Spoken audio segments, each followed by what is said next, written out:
രാഷ്ട്രപിതാവ് മഹാത്മജിയുടെ 155ാമത് ജയന്തിയാണ് ഇന്ന് ആഘോഷിക്കുന്നത്.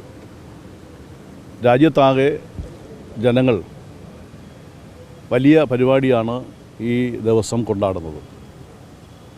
മഹാത്മജിയുടെ ജയന്തി ആഘോഷിക്കുമ്പോൾ ഇപ്പോഴും അദ്ദേഹം സ്വപ്നം കണ്ട ഒരു ഭാരതം ഇനിയും നമ്മുടെ രാജ്യത്ത് നിലവിൽ വന്നോ എന്ന ആശങ്ക നിലനിൽക്കുന്നു എന്നുള്ളതാണ് ഞാനിപ്പോൾ നിങ്ങളോട് പങ്കുവെക്കാൻ ആഗ്രഹിക്കുന്നത്.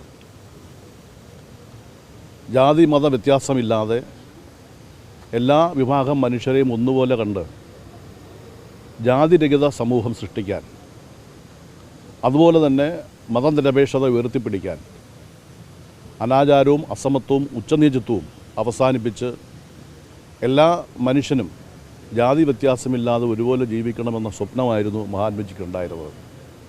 എന്നാൽ ഇന്ന് ആ സ്വപ്നം പൂർണ്ണമായി യാഥാർത്ഥ്യമാക്കാൻ കഴിയുന്നില്ല എന്ന ഒരു പ്രതിസന്ധി നമ്മുടെ എല്ലാം മനസ്സിലുണ്ട്. മനുഷ്യൻ ഇന്നും നീതിക്ക് വേണ്ടിയുള്ള പോരാട്ടം ശക്തമാക്കിക്കൊണ്ടിരിക്കുകയാണ്. അവരന് നീതി ലഭിക്കുമ്പോൾ മാത്രമേ നമുക്ക് നീതി ലഭിക്കൂ എന്ന മഹാത്മജിയുടെ ആപ്തവാക്യം ഇന്നും നിലനിൽക്കുന്നു എന്നുള്ളത് നാം ഓരോരുത്തരും മനസ്സിലാക്കേണ്ട കാലഘട്ടമാണ്.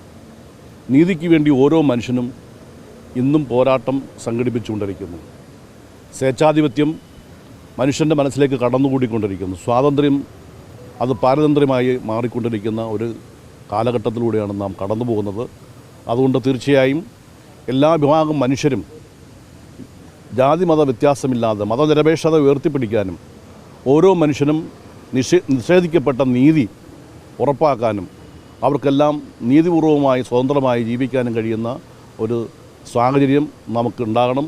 പക്ഷേ ഇന്ന് നമ്മുടെ രാജ്യത്ത് അത് വലിയ പ്രതിസന്ധി ഉളവാക്കി മുന്നോട്ട് പോകുന്നു. അതുകൊണ്ട് തീർച്ചയായും നാം എല്ലാം പ്രതിജ്ഞയെടുക്കേണ്ടത് എല്ലാവർക്കും നീതി ലഭിക്കാൻ, മതനിരപേക്ഷത ഉയർത്തിപ്പിടിക്കാൻ, സ്വതന്ത്രമായി ജീവിക്കാൻ കഴിയുന്ന ഒരു സാഹചര്യം സൃഷ്ടിക്കണം എന്ന് മാത്രം ഈ അവസരത്തിൽ അദ്ദേഹത്തിൻ്റെ 155ാം ജയന്തി ആഘോഷവേളയിൽ എല്ലാവരോടും അഭ്യർത്ഥിച്ചുകൊണ്ട് ഞാൻ എൻ്റെ വാക്കുകൾ അവസാനിപ്പിക്കുന്നു.